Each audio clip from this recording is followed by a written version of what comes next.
성도 여러분, 오늘 사무엘상 3장 후반절을 같이 보도록 하겠습니다. 자, 사무엘이 앞에서 하나님께 부름을 받았죠. 성전에서 자고 있다가 사무엘아 사무엘아 하니까 사무엘이 이제 네 번째야 주여 말씀하옵소서 내가 듣겠나이다 라고 하나님의 음성을 알아듣죠. 자, 12절 내가 엘리의 집에 대하여 말한 것을 처음부터 끝까지 그날에 그에게 다 이루리라. 그래서 말씀하옵소서라고 하니까 어린 사무엘에게 하나님께서 엘리 가문에 대해서 또 이스라엘의 진노에 대해서 이야기해 줍니다. 내가 엘리의 집에 대해서 말한 것을 처음부터 끝까지 다 이루리라. 다 이루리라. 때가 되면 다 이루리라. 하나도 빠짐없이 이룰 거다 이 말이죠. 내가 그의 집을 영원토록 심판하겠다고 그에게 말한 것은 그가 아는 죄악 때문이니 이는 그가 자기의 아들들이 저주를 자청하되 금하지 아니하였습니다. 가장 큰 죄는 뭐냐? 왜 엘리의 집을 심판하겠느냐? 그는 자기 아들들이 저주를 자청하는 일을 해도 금하지 아니한 말은 했죠. 얘들아 그러지 마라. 그러면 안 된다. 이렇게 말을 했지만 그 엄청난 죄악을 보고 하나님이 진노할 죄악을 보고도 아무런 조치도 취하지 않았다 이 말이죠. 이 정도 되면 이 정도 되면 죽어도 마땅한 자들이에요. 여러분 우리 아론의 두 아들들이 다른 불로 하나님께 드렸다가 불로 태움을 당했잖아요. 이 훨씬 더 많은 성전에서 시정도는 시녀를 간음을 행하고 또 하나님께 예물을 드리기 전에 먼저 가져가는 그런 아주 나쁜 아들들인데 제사장이잖아요. 근데 그것을 그냥 말로만 하더라 이 말이죠. 그러므로 내가 엘리의 집에 대하여 맹세하기를 엘리 집의 죄악은 제물로나 예물로나 영원히 속죄함을 받지 못할 것이다.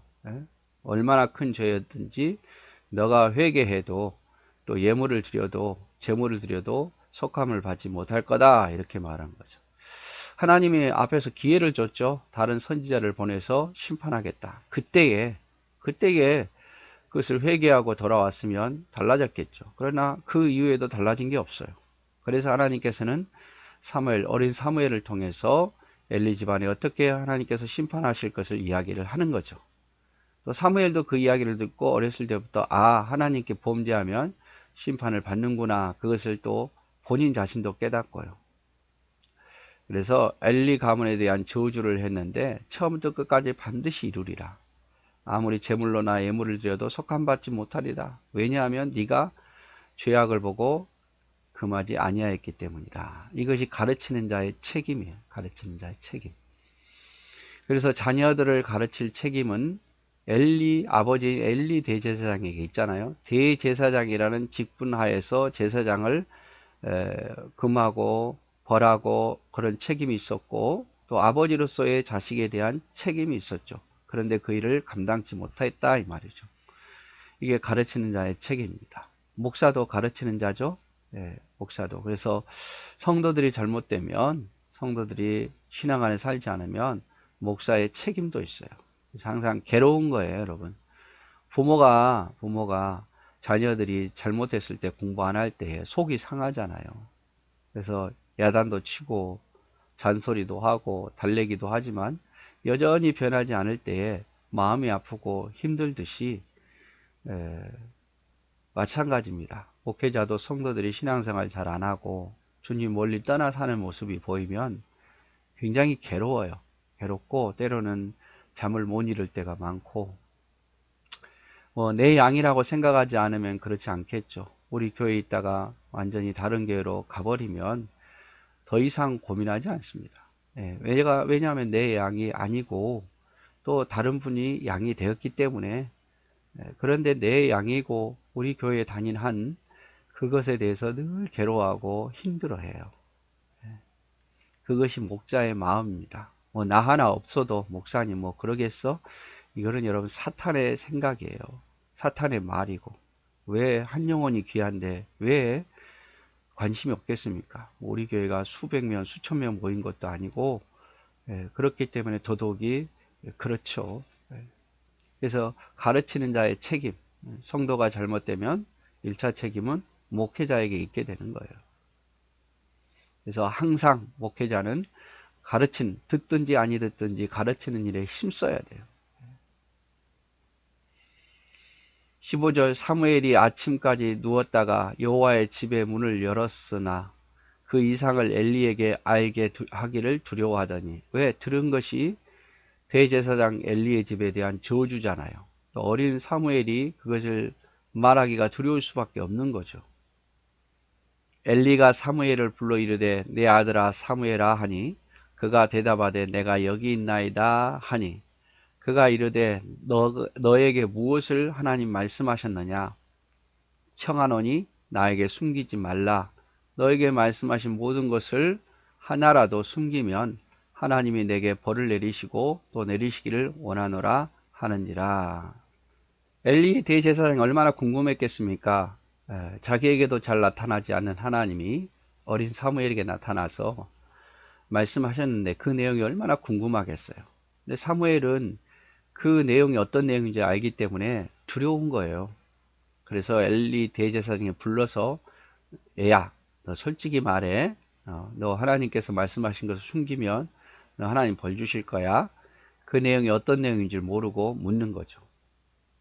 그래서 18절에 사무엘이 그것을 그에게 자세히 말하고 엘리 대제사장에게 자세히 말하고 조금도 숨기지 아니하니 그가 이르되 이는 여호와시니 선하신 대로 하실 것이니라 하니라. 자, 그 이야기를 듣고 어떻게 합니까? 인정하죠.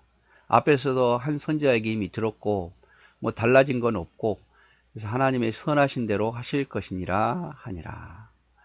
하나님 말씀에 순복하겠다 이 말이죠. 근데 이것이 어떻게 보면 좋은 자세일 수도 있는데 어떻게 보면 좀 아쉽잖아요. 그렇죠? 안 그렇습니까? 하나님께 회개하고 뭐 다윗처럼 이렇게 죄를 뿌리면서 용서해 달라고 그리고 그때라도 아들들을 처벌하고 이스라엘을 생각하면 대제사장이 제대로 세워져야 되는데 그런 걸 생각하면 하나님께 회개하고 또 속죄의 제물을 드리고 그때라도 했으면 얼마나 좋겠습니까? 근데 하나님의 어떤 심판이 당연한 거다라고 여기는 건 좋은데 아직 죽지 않았으니까 그때가 되면 아직 그때가 안 됐으니까 할 수 있는 건 최선을 다해야 되죠. 회개도 하고. 그런데 그렇게 하지 않죠. 제가 볼 때는 좀 아쉬운 부분이죠. 자, 엘리는 하나님의 음성이 궁금했고 사무엘은 그것을 알리기를 두려워했다. 엘리는 사무엘의 말을 듣고 선한 대로 할지어다 라고 말한다. 죄를 인정하고 돌이킬 수 없다는 것으로 보일 수도 있겠지만 왜 회개하고 옷을 찢거나 죄를 뿌리며 간구하지 않았을까라는 아쉬움이 든다. 죄사함과 생명은 하나님의 주관이기에 밧세바에게서 얻은 아들을 위한 다윗처럼 간절히 하나님 뜻이 정해지기 전까지는 그 심판이 실제로 이루어지기 전까지는 할 수 있는 한 최선을 다해서 회개해야 되지 않겠습니까? 자, 19절 사무엘이 자라매 여호와께서 그와 함께 계셔서 그의 말이 하나도 땅에 떨어지지 않게 하시니 단에서부터 브엘세바까지 온 이스라엘이 사무엘은 여호와의 선지자로 세우심을 입은 줄 알았더라. 여호와께서 실로에서 다시 나타나시되 여호와께서 실로에서 여호와의 말씀으로 사무엘에게 자기를 나타내시니라. 자, 사무엘이 자라매 하나님이 그와 함께 하셔서 그 말이 하나도 땅에 떨어지지 않게 하셨다. 얼마나 하나님께서 사무엘을 사랑하셨으면 그럴까요? 사무엘이 어떤 말을 했는데 하나님의 음성을 듣고 어떤 말을 했는데 그 말이 하나도 이루어지지 않는 것이 없었다 이 말이죠. 그러니까 사무엘이 이렇게 위대한 선지자가 된 거예요. 사무엘이 말을 했는데도 그 일들이 이루어지지 않으면 유명한 그렇게 사무엘이 될 수가 없었죠. 선지자가. 그런데 하나님께서 땅에 떨어지지 않도록 사무엘을 높여주셨다 이 말이죠.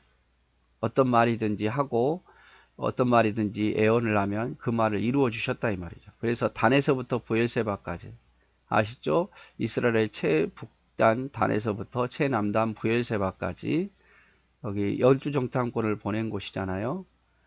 온 이스라엘이 사무엘은 여호와의 선지자로 세우심을 백성들도 이제 깨닫게 될 만큼 소문이 쫙 퍼진 거죠. 그리고 실로에서 계속 지금 성전 실로에 있잖아요. 하나님께서 늘 다시 또 나타나서 사무엘에게 실로에서 늘 말씀하셨어요. 이제 계속 사무엘에게 나타나서 말씀하시는 거죠. 그래서 사무엘이 자라매 여호와께서 그와 함께 계셔서 그 말이 하나도 땅에 떨어지지 않게 하시니라. 이것도 뭐 유명한 말씀이니까 가로치기 해서 그 말이 하나도 땅에 떨어지지 않게 하시니 이렇게 나올 수도 있겠죠. 자, 단에서부터 브엘세바까지의 온 이스라엘이 사무엘은 여호와의 선언자로 세우심을 입은 줄 알았더라. 어디서부터 어디까지요? 최북단 단에서부터 최남단 브엘세바까지 사무엘이 여호와의 선언자, 선지자로 세우신 줄 알았더라. 단에서부터 브엘세바까지. 사무엘의 능력은 사무엘이 위대한 선지자가 된 것은 하나님 은혜죠. 왜냐하면 사무엘의 말이 땅에 떨어지지 않도록 다 이루어 주셨으니까. 그리고 사무엘에게 계속해서 실로에서 자기를 나타나시고 음성으로 말씀해 주셨으니까 사무엘이 이렇게 유명해진 거예요. 결국 백성들이 사무엘은 하나님이 보내신 선지자로 인정하게 만들어 주십니다. 이런 것을 보면 우리가 말씀에 귀를 기울여야 돼요. 앞에서부터 3장을 계속 중심 보면 하나님 말씀 귀를 기울이고 말씀하옵소서 내가 듣겠나이다. 그리고 하나님 말씀만 전파하고 순종하자. 그럼 반드시 이루어진다. 그러면 하나님이 나를 높여주시고 사무엘을 높여주듯이 나를 높여주시고 사람들이 야, 저 사람은 참으로 하나님의 그리스도인이다. 하나님께 복을 받은 자로다 라고 말할 수 없을 만큼 나를 높여줄 거다 이 말이죠. 그래서 이렇게 사무엘처럼 말씀하옵소서 듣겠나이다. 그리고 하나님 말씀에 순종하고 나가면 하나님이 그를 높여주십니다. 그래서 사람이 높고 낮음은 하나님의 은혜를 베풀어주면 그 사람이 높아지는 거예요. 저에게도 하나님께서 은혜를 엄청 베푸셔서 교회가 더 많이 성장하면 제 이름이 더 높아지긴 하겠지요. 네. 여러분도 사업이 잘 되게 하면 지금 뭐 사업을 해서 뭐 몇 억씩 1년에 벌면 여러분의 이름이 높아지는 것 아니겠어요? 그렇게 되려면 늘 말씀에 더 순종하고 하나님 말씀에 귀를 기울이고 하나님 마음에 합하면 하나님께서 저와 여러분을 높여주실 것입니다. 네, 오늘 또 여기까지 하도록 하겠습니다. 감사합니다.